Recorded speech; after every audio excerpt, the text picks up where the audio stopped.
Ishwarama, la Madre Elegida, por Sri N. Kasturi. Traducción de Herta Pfeiffer, Santiago, 18 de junio de 1988. El Nilayam. Entretanto, se terminaba de construir el mandir de la nueva ubicación, y ello representaba una nueva fuente de problemas para la madre. El viejo mandir, situado junto al templo de Gopalaswami, en las afueras de la aldea, estaba lo suficientemente cerca como para que Ishwarama pudiera caminar hasta allí para ver y escuchar a Swami de vez en cuando.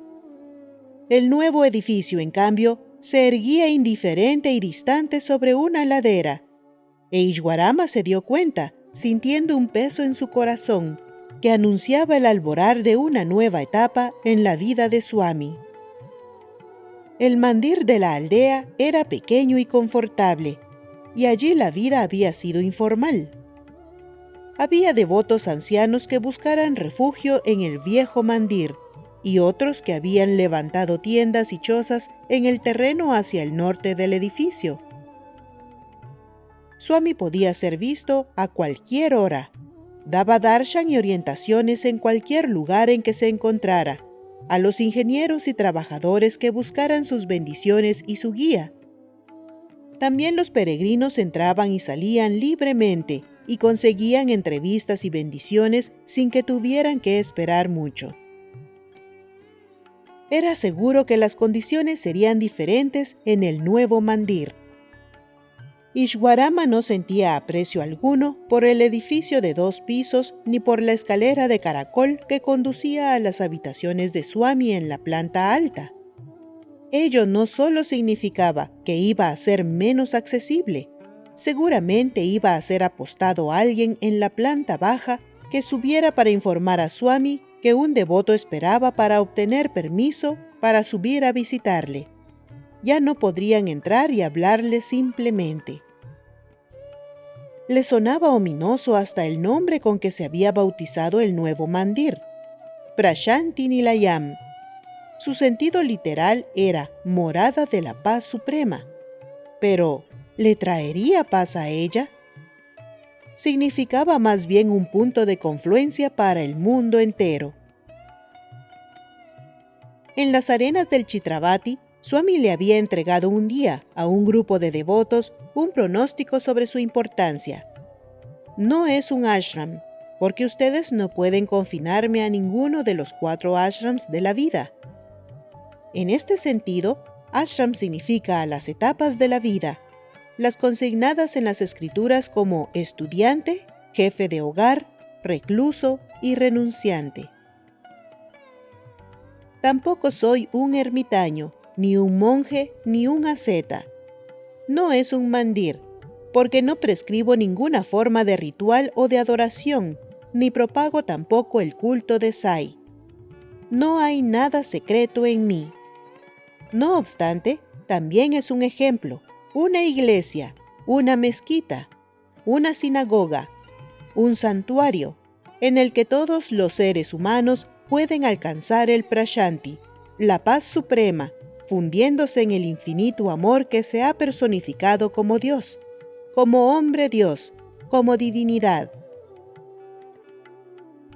Mi tarea es la de transformar a cada corazón en un Prashanti Nilayam, de manera que el mundo pueda resplandecer como un solo, vibrante y vital Prashanti Nilayam. Yo soy el avatar que he venido con esta resolución. Prashanti Nilayam.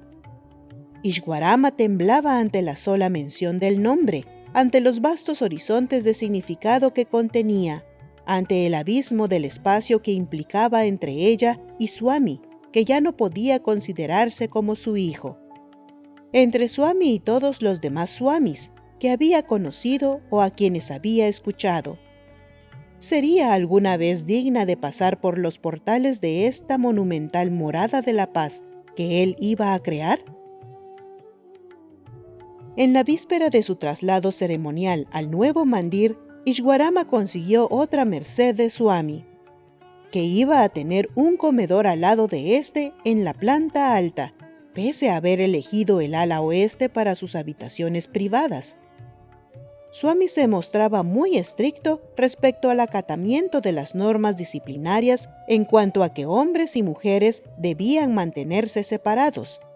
De modo que, mientras los hombres usaban las escaleras del lado oeste, Ishwarama y sus hijas subían por el lado este y hablaban con él allí.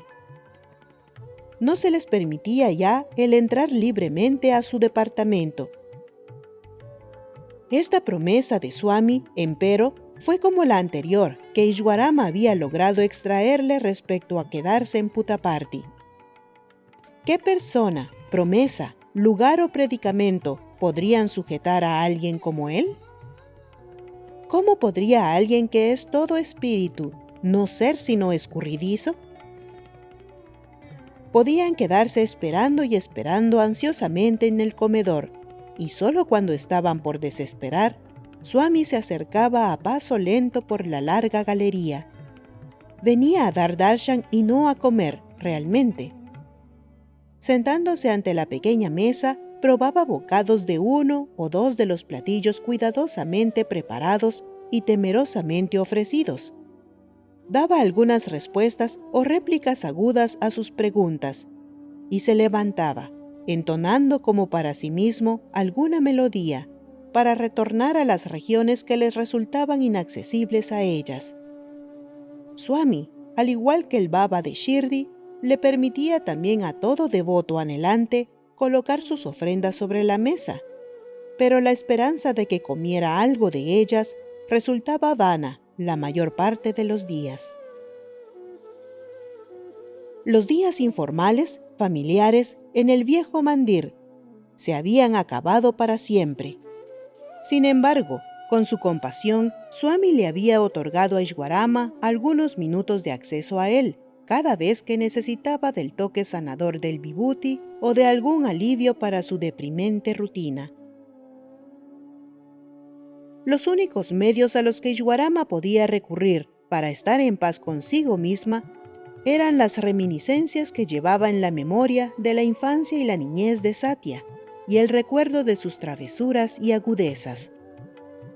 Cuando Swami anunció que había decidido conferir alegría y sabiduría a todos los hombres de todo lugar, ella convenció a su mente de confiar en estas palabras, pasándole revista al número de mendigos que de pequeño había llevado de la mano hasta su puerta, y a las cantidades de ropa de abrigo y de alimentos que el niño había insistido en que se les diera.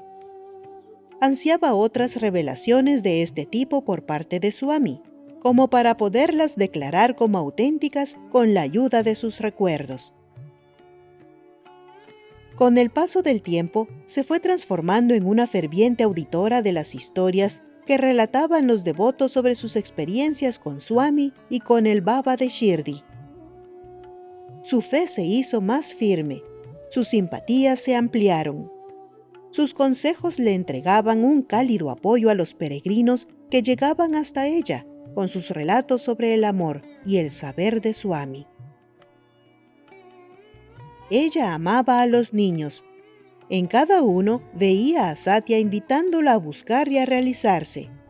No era sino natural que se arremolinaran a su alrededor.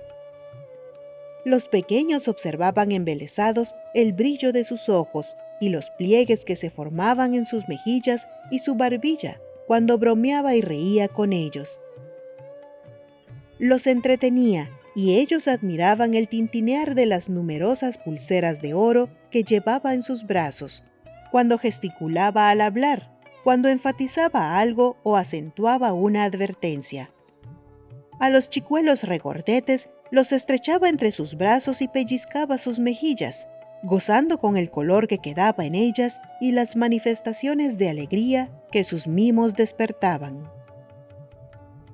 Podía enfrascarse en historias de terror o de ternura con la misma facilidad para mantener a los niños cogidos en el suspenso. Su agradable voz, a la que daba toda clase de inflexiones, reproducía las quejas de la heroína raptada, los aullidos del demonio herido, los lamentos del hijo asustado, los gritos del guerrero victorioso o los arrullos del bebé abandonado en la senda de la jungla. Muy rápidamente comenzó a agregar a su repertorio historias sobre Sai Baba de Shirdi y sobre Swami.